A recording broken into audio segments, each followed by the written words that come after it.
Hi అండి, ఈరోజు మా బ్రేక్ఫాస్ట్ అయితే పూరి. మీరు ఎవరైనా ఈ షేప్ లో వేసుకుంటారా? మా మమ్మీ ఇంత కష్టపడి షేప్ ఎలా గీస్తుంది అనుకుంటారా? ఇవి మా మమ్మీ చేసింది కాదు, బయట నుంచి కొనుక్కొస్తే కట్ చేసి మా మమ్మీ వేసారు. తెలిసిపోయిందా?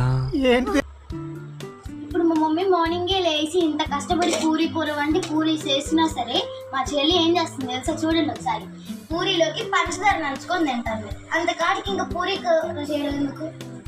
పూరి ఎలా ఉన్నాయి చెప్పండి. పూరి ఎలా ఉన్నాయి చెప్పండి.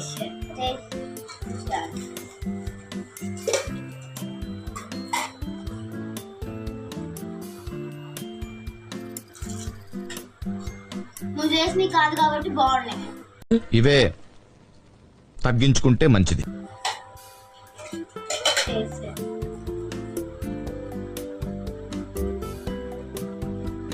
పూలతో నంచుకొని సూపర్ ఉన్నాయి. థ్యాంక్స్ అండి, చేసా కాబట్టి చాలా థ్యాంక్స్. సండే మీ స్పెషల్ బ్రేక్ఫాస్ట్ ఏంటో కామెంట్ చేసేయండి. మా వీడియో కానీ మీకు నచ్చితే లైక్ చేసి సబ్స్క్రైబ్ చేసుకోండి.